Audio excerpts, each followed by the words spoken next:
சரி, இந்த 4வது நாள் 6வது நாள் கூட்டத்துக்கு வந்திருக்கிற உங்கள் யாவரையும் கர்த்தர் ஆஸ்வதிப்பாராக. ஒவ்வொரு நாளும் ஒவ்வொரு பட்டணங்களையும் ஒவ்வொரு கிராமங்களையும் குறித்து நாம் தியானித்து கொண்டு வருகிறோம். இன்றைக்கு மரியாளுடைய திருமணத்தை குறித்து தியானிக்க போகிறோம். கவனிப்போம். பெத்லகேம் ஊரை சேர்ந்த யாக்கோப்புடைய மகன் தான் யோசப்பு. அதாவது யோசப்புடைய தகப்பனார் பேர் என்ன பேரு? யாக்கோபு. தேவ பிள்ளைகளே, இந்த யோசப்பு நாசரத் ஊரை சேர்ந்தவராக காணப்பட்டார். இவர் தாவீதுடைய வம்சத்தை சேர்ந்தவர். இவர் மரத்தச்சராய் காணப்பட்டார். அதாவது தச்ச வேலை செய்தார் என்று சொல்லி மத்தேயு சுவிசேஷ புத்தகம் 13ஆம் அதிகாரம் 55ஆம் வசனத்துல இவர் தச்சனுடைய குமாரன் அல்லவா, இவன் சகோதரர் அதாவது யாக்கோபு, யோசே இவங்கெல்லாம் நம்மோடு கூட இருந்தார்கள் அல்லவா என்று சொல்லி மத்தேயு சுவிசேஷ புத்தகம் 13ஆம் அதிகாரம் 55ஆம் வசனத்துல வாசிக்கிறோம். இவர் மரியாளுடைய கணவன் என்று, யோசப்பு மரியாளுடைய கணவன் என்று மத்தேயு சுவிசேஷ புத்தகம் 1ஆம் அதிகாரம் 16ஆம் வசனத்துல வாசிக்கிறோம். தேவ பிள்ளைகளே, அது மரியாளுடைய திருமணத்தை தியானிப்பதற்கு முன்பதாக ஒரு சில காரியங்களை சொல்லி போகும்படியாக விரும்புகிறேன். சமஸ்த இஸ்ரவேல் முழுவதையும் ஆட்சி செய்தவர் 3 அரசர்கள். 1 சவுல், 2வது தாவீது, 3வது சாலமோன். சாலமோனுக்கு பிற்பாடு தேசம் 2ஆ பிரிது. வடக்கே இஸ்ரவேல் என்றும் தெற்கே யூதா என்றும் பிரிகிறது. வடக்கே ஆட்சி செய்தவங்க வேற ராஜாக்கள். தெற்கே முதலாவது ராஜாவா யாரு காணப்பட்டார்னா சாலமோன் மகனாய் காணப்படுகிற ரெகபயாம் தான் முதல் ராஜா யூதாவுக்கு காணப்பட்டார். கடைசி ராஜா சிதக்கியா. தேவ பிள்ளைகளே கவனிங்க, மொத்தம் 20 ராஜாக்கள் யூதாவை ஆட்சி செய்தாங்க. பாபிலோன் சிறையிருப்புக்கு போய் வந்த பிற்பாடு 70 வருஷம் பாபிலோன் சிறையிருப்புக்கு யூத ஜனங்க போறாங்க. போய் வந்த பிற்பாடு யூதருக்குள்ள வேற ராஜாவே வரல. ஆனா ஆளுநராக ஒருத்தர் புறப்பட்டு வந்தா தேவாலயத்தை கட்டும்படியா. அவரு தாவீது வம்சத்தை யூதா கோத்திரத்தை சேர்ந்தவராய் செர்பாவேல் காணப்பட்டாலும் கூட அரசனாய் காணப்படல. ஆக தேவ பிள்ளைகளை பாபிலோன் சிறையிருப்புக்கு பிற்பாடு பாருங்க, ஒரு ராஜா கூட யூதாவில் எழும்பல. தாவீது வம்சம் சிறப்பாய் வாழ்ந்தாலும் கூட சிறையிருப்புக்கு பிற்பாடு மன்னர் வம்சமாய் காணப்படுகிற இவர்கள் மறக்கப்பட்டு கஷ்டப்பட தொடங்கினாங்க. புதிய ஏற்பாட்டுக்கு வரும்போது ரோமருடைய ஆட்சிக்கு எல்லாரும் இருந்ததுனால தாவீது குடும்பம், அதாவது ராஜ குடும்பம் சேர்ந்தவர்களா இருந்தாலும் கூட ஜீவனம் பண்ணுவதற்கே வழி இல்லாம அதாவது நலிஞ்சு போனவர்களாக காணப்பட்டாங்க. இதுதான் ஆமோஸ் தீர்க்க தரிசன புஸ்தகம் 9ஆம் அதிகாரத்தை நீங்க வாசித்து பார்ப்பீர்களா, விழுந்து போன தாவீதின் கூடாரத்தை கர்த்தர் என்ன பண்ணுவாராம், நிறுத்துவார் என்று சொல்லி தீர்க்க தரிசனமாய் ஆமோஸ் சொல்லுகிறத பார்க்கிறோம். தேவ பிள்ளைகளை கவனிப்போம். ஜீவனம் பண்ணுவதற்கு வழி இல்லாம தாவீது வம்சத்துல இருக்கிறவங்க அநேகர் கூலி வேலை செய்தாங்க, விவசாயம் செய்தாங்க, பாத்திரங்கள் செய்தாங்க, நெசவு வேலை செய்தாங்க. இதுல யோசப்பு குடும்பம் தச்ச வேலை செய்தாங்க. யோசப்பு மரித்த பிற்பாடும் இயேசு கிறிஸ்து தச்ச வேலை செய்தார் என்று சொல்லி பார்க்கிறோம். அப்போ யோசப்புடைய குடும்பத்துல தான் இயேசு கிறிஸ்து பிறக்கிறாரு. நம்ம மரியாளுடைய திருமணத்தை குறித்து தியானித்து கொண்டு வருகிறோம். கவனிக்கலாம். யோசப்புக்கு மரியாதை நிச்சயிக்க பண்ணும்போது 14 வயது உள்ளவர்களாக மரியாள் காணப்பட்டாங்க. இயேசு கிறிஸ்து பிறக்கும் போது மரியாளுக்கு 15 வயதாக காணப்பட்டது. கவனிப்போம். யூத வழக்கத்தின்படி நிச்சயதார்த்தம் நடந்த உடனே திருமணம் செய்ய மாட்டாங்க. 1 வருஷத்துக்கு பிற்பாடு தான் திருமணம் செய்வாங்க. அந்த 1 வருஷத்துக்குள்ள நிச்சயிக்கப்பட்ட மாப்பிள்ளை ஆனவன் தனக்கென்று ஒரு குடும்பத்தை நடத்துவதற்கு வீடும் நல்ல சம்பாதித்து என்ன பண்ண சேர்த்து வைத்துக்கணும். ஆகவே 1 வருஷத்துக்கு பிற்பாடு தான் என்ன பண்ணுவாங்கன்னா அவங்க திருமணம் செய்வாங்க. இதற்கு இடையிலேயே மரியாதை தேவ தூதனானவர் சந்தித்து லூக்கா சுவிசேஷ புத்தகம் 1ஆம் அதிகாரம் 35லிருந்து 36 வரைக்கும் வாசித்து பார்ப்போம்னா இயேசு கிறிஸ்துடைய பிறப்பு குறித்து முன் அறிவிக்கிறார் கேப்ரியல் தூதன். கொஞ்சம் வாசிக்கலாமா? லூக்கா சுவிசேஷ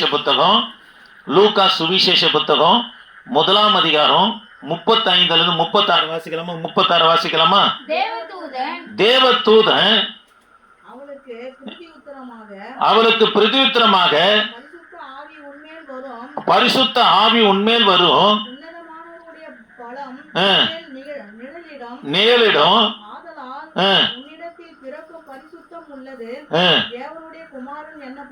சரி, கவனிக்கலாம் தேவ பிள்ளைகளே. அது ஒரு வருஷத்துக்கு பிற்பாடுதான் திருமணம் நடக்கும். இதற்கு இடையிலே தேவ தூதனானவர் மரியாதை சந்தித்து லூக்கா சுவிசேஷ புத்தகம் 1ஆம் அதிகாரத்துல இயேசு கிறிஸ்துடைய பிறப்பை குறித்து நம்மனா முன்னறிவிக்கிறாங்க. தேவ பிள்ளைகளே, நிச்சயதார்த்தம் நடந்த பிற்பாடு திருமணம் ஆகிறதுக்கு 3 மாசத்துக்கு பிற்பாடு யூத வழக்கத்தின்படி சரியா 1 வருஷம் கழிச்சு தான் திருமணம் நடக்கும். நிச்சயதார்த்தம் முடிந்து 9 மாதம், அதாவது திருமணம் செய்வதற்கு 3 மாதத்துக்கு முன்பதாக மாப்பிள்ளை வீட்டார் வருவாங்க. பெண்ணானவர் நிச்சயிக்கப்பட்டவ கன்னித்தன்மையோடு இருக்கிறாளா என்று சொல்லி பரிசோதிக்கும்படியா மாப்பிள்ளை வீட்டில் இருந்து பெரியவங்க, அந்த ஊரில் வயதானவங்க, நல்ல ஸ்கேன் பார்வை போல இருக்கிற இவர்கள் என்ன பண்ண கொண்டு வருவாங்க, பெண் வீட்டுக்கு கொண்டு வருவாங்க. பெண்ணை வெண்வஸ்திரம் உடுத்தி அவங்களுக்கு முன்பதாக நடக்க வைப்பாங்க, திரும்ப வைப்பாங்க, உட்கார வைப்பாங்க, எழுந்துக்க வைப்பாங்க.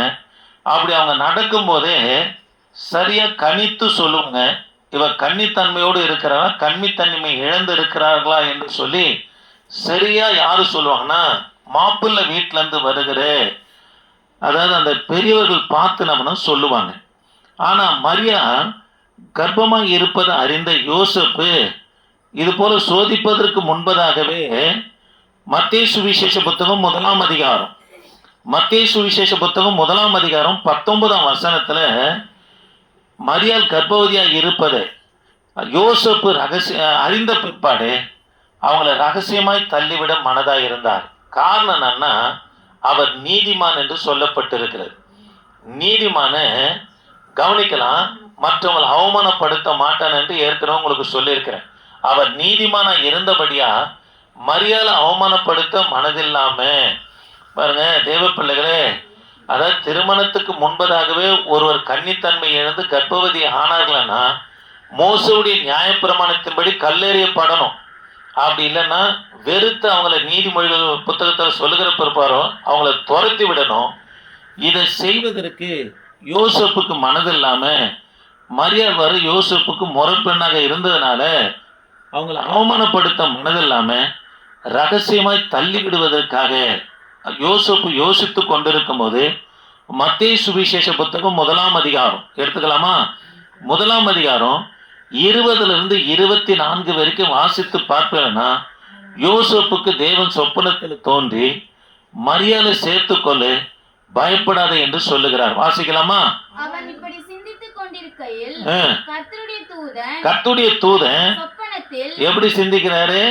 ரகசியமா தள்ளிடலாம் அப்படின்னு யோசேப்பு சிந்தித்து கொண்டிருக்கும் போது கர்த்தருடைய தூதன் சொப்பனத்தில் தோன்றி காணப்பட்டு தாவீதின் குமாரனாகிய யோசேப்பே சேர்த்துக்கொள்ள ஐயப்படாதே, உண்டானது அவள் ஒரு குமாரனை பெறுவாள், அவருக்கு இயேசு என்று பெயரிடுவாயாக, ஏனெனில் அவர் தமது ஜனங்களின் பாவங்களை நீக்கி அவர்களை ரட்சிப்பார் என்றார். சரி, கவனிக்கலாம். யோசேப்புக்கு சொப்பனத்துல தோன்றி மரியாதை சேர்த்துக்கோ, அவரிடத்துல பிறக்க போகிறது உலகத்தின் பாவங்களை சுமந்து தீர்க்கிற தேவ ஆட்டுக்குட்டி, அவருக்கு இம்மானுவேல் என்று பெயரிடு என்று தேவ தூதனானவர் சொப்பனத்தில் சொல்லுகிறது இந்த இடத்துல பார்க்கிறோம். 25ஆம் வசனத்துல மத்தேயு சுவிசேஷ புத்தகம் 1ஆம் அதிகாரம் 25ஆம் வசனத்துல யோசேப்பு 1 வருஷம் வரைக்கும் காத்துல மரியாதை தன்னோடு சேர்த்து கொண்டார். அதாவது திருமணத்திற்காக அல்ல. அதாவது நீங்க வாசிக்கல 25ஆம் வசனத்தை வாசிக்கலாமா? அவள் தன் முதல் பேரான குமாரனை பெருமளவும் அவளை அறியாதிருந்து பாருங்க, இயேசு கிறிஸ்து முதல் பேரானாகிய குமாரன் கிறிஸ்து பிறக்கிற வரைக்கும் மரியாதை யாரு அறியலையா? யோசேப்பு அறியாத இருந்தார் என்று சொல்லி பார்க்கும். 1 வருஷம் வரைக்கும் காத்துல கர்த்தர் சொன்ன பிற்பாடு மரியாதை சேர்த்து கொண்டார். அதற்கு பிற்பாடு இயேசு கிறிஸ்து பிறந்த உடனே யோசேப்பு மரியாதை திருமணம் செய்து குடும்ப வாழ்க்கையில் ஈடுபட்டு 4 பிள்ளைகள் அவர்களுக்கு பிறந்தார்கள் என்று மத்தேயு சுவிசேஷ புத்தகம் 13ஆம் அதிகாரம் 55ஆம் வசனத்துல மரியாளுடைய பிள்ளைகள் 4 பேரை வாசிக்கிறோம். யாக்கோபு, யோசே, சீமோன், யூதா. இந்த 4 பிள்ளைகள் இயேசு கிறிஸ்து பிறந்த பிற்பாடு மரியாளும் யோசப்பும் குடும்ப வாழ்க்கையில ஈடுபட்டுனவனா பிறந்தாங்க. இதுல இந்த யாக்கோபுன்னு வாசிக்கிறேன் இல்லையா, இவர் பின்னாட்கள்ல இயேசு கிறிஸ்துடைய மரணம் உயிர் தேர்ந்ததுக்கு பிற்பாடு பெந்தகோஸ்த நாட்கள் 120 பேர் கூடி இருக்கும் போது இவரும் இருந்தாரு. பரிசுத்த ஆவியானவர் அவர் மேல ஊற்றப்பட்ட உடனே அதிக நேரம் தேம்பி தேம்பி அழுது கர்த்தருக்கு தன்னை ஒப்பு கொடுத்தாரு. அதுக்கு பிற்பாடு அவரு எருசலேம்ல கர்த்தருடைய ஊழியத்தை செய்தாரு. இவருக்கு தான் ஒட்டக கால் உடைய யோசப் என்று பெயர் வந்தது. காரணம்னா அந்த அளவுக்கு முழங்கால நின்று ஜெபிக்கிறவராய் யாக்கோபு காணப்பட்டார். மன்னிக்கணும், யோசப்புன்னுட்டு யாக்கோபு காணப்பட்டார். இவர் தான் யாக்கோபு தான். அதாவது யாக்கோபு எதனா பொதுவான நிருபத்தை எழுதுறது யாருதுன்னா மரியாளுடைய, அதாவது 4 பிள்ளைகளிலே ஒருவராய் காணப்பட்ட யாக்கோபு தான் எழுதினார். ஆமென், அல்லேலூயா, அல்லேலூயா. தேவ பிள்ளைகளே, இது வரைக்கும் மரியாளுடைய திருமணத்துக்கு